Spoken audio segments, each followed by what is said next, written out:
Corrine? What are you doing here? Apparently the same thing you are. Looking for the treasure Rita Hollowell hid. Is that it? What is it? An old manuscript? By Edgar Allan Poe, never published. He told her where it was when he was on his deathbed. When he died, she took it and ran off so Rufus Griswold wouldn't end up with it. At least I think that's what happened. You found all that out while you were researching that paper? When I do research, I do research. Although, truth be told, all I knew with relative certainty is that she'd hidden something in this building. I wasn't sure where. Which is why you became the Black Cat. I'm not the Black Cat. I didn't leave those notes. No, you blackmailed someone else into doing that for you. Two someones, actually. You're pretty smart. The question is, are you smart enough to live to tell the tale? I don't think so.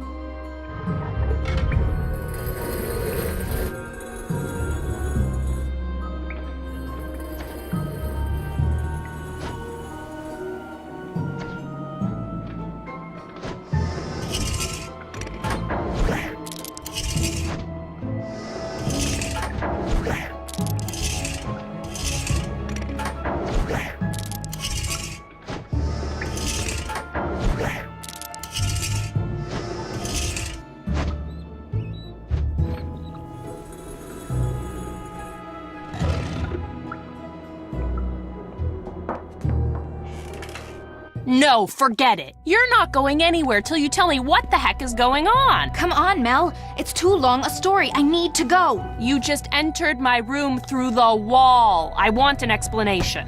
I'll explain later. Now let me past.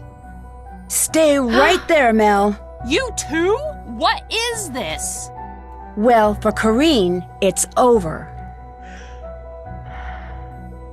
Because of all the meticulous research she'd done, Corrine knew Rita Hollowell had hidden something written by Poe somewhere in Ramsey Hall. But without the clues that my investigation eventually uncovered, her only hope of finding it was by searching the entire building.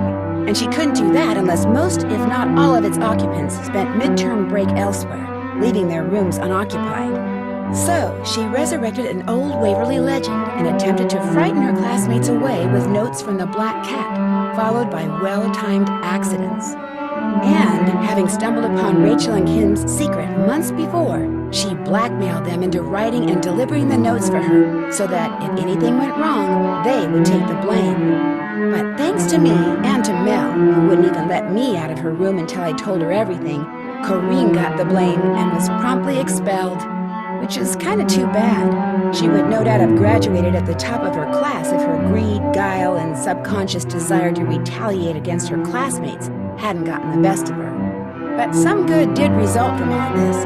For one thing, Megan's parents dropped their threatened lawsuit and allowed her to return to school. Fully recovered from her allergic reaction, she threw herself into her studies with a vengeance. Now, with Corrine out of the picture, the valedictorian contest has turned into an academic knockdown dragout between Izzy, Leela, Mel, and Megan, which is a good thing.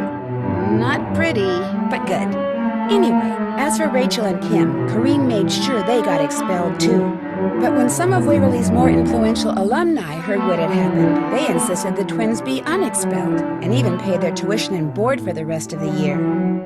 They contended that the audacious fraud Rachel and Kim had perpetrated stemmed from their determination to get a good education, and hence should be rewarded, not punished. And you know, I have the feeling Rita Hollowell, and maybe even her idol Mr. Poe, who was pretty darn good at making fiction seem like fact himself, would have very much agreed.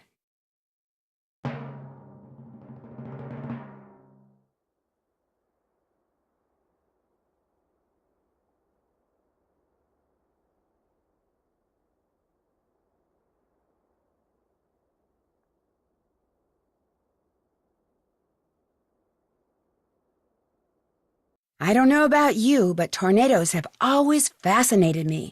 So when I'm told a team of tornado chasers down in Oklahoma is having strange, sometimes life-threatening problems with its equipment, and I'm asked to join the team so I can try to figure out why, I immediately say yes. But once I arrive in Tornado Alley, I quickly discover that a line of storms severe enough to spawn a record-breaking string of twisters is not my biggest problem. I must also survive the diabolical actions of a teammate bent on sabotage. Join me as I learn firsthand which is more dangerous, Mother Nature or human nature, in my next adventure, Trail of the Twister.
The Waverly Academy Founders. Ooh, what a stuffy group.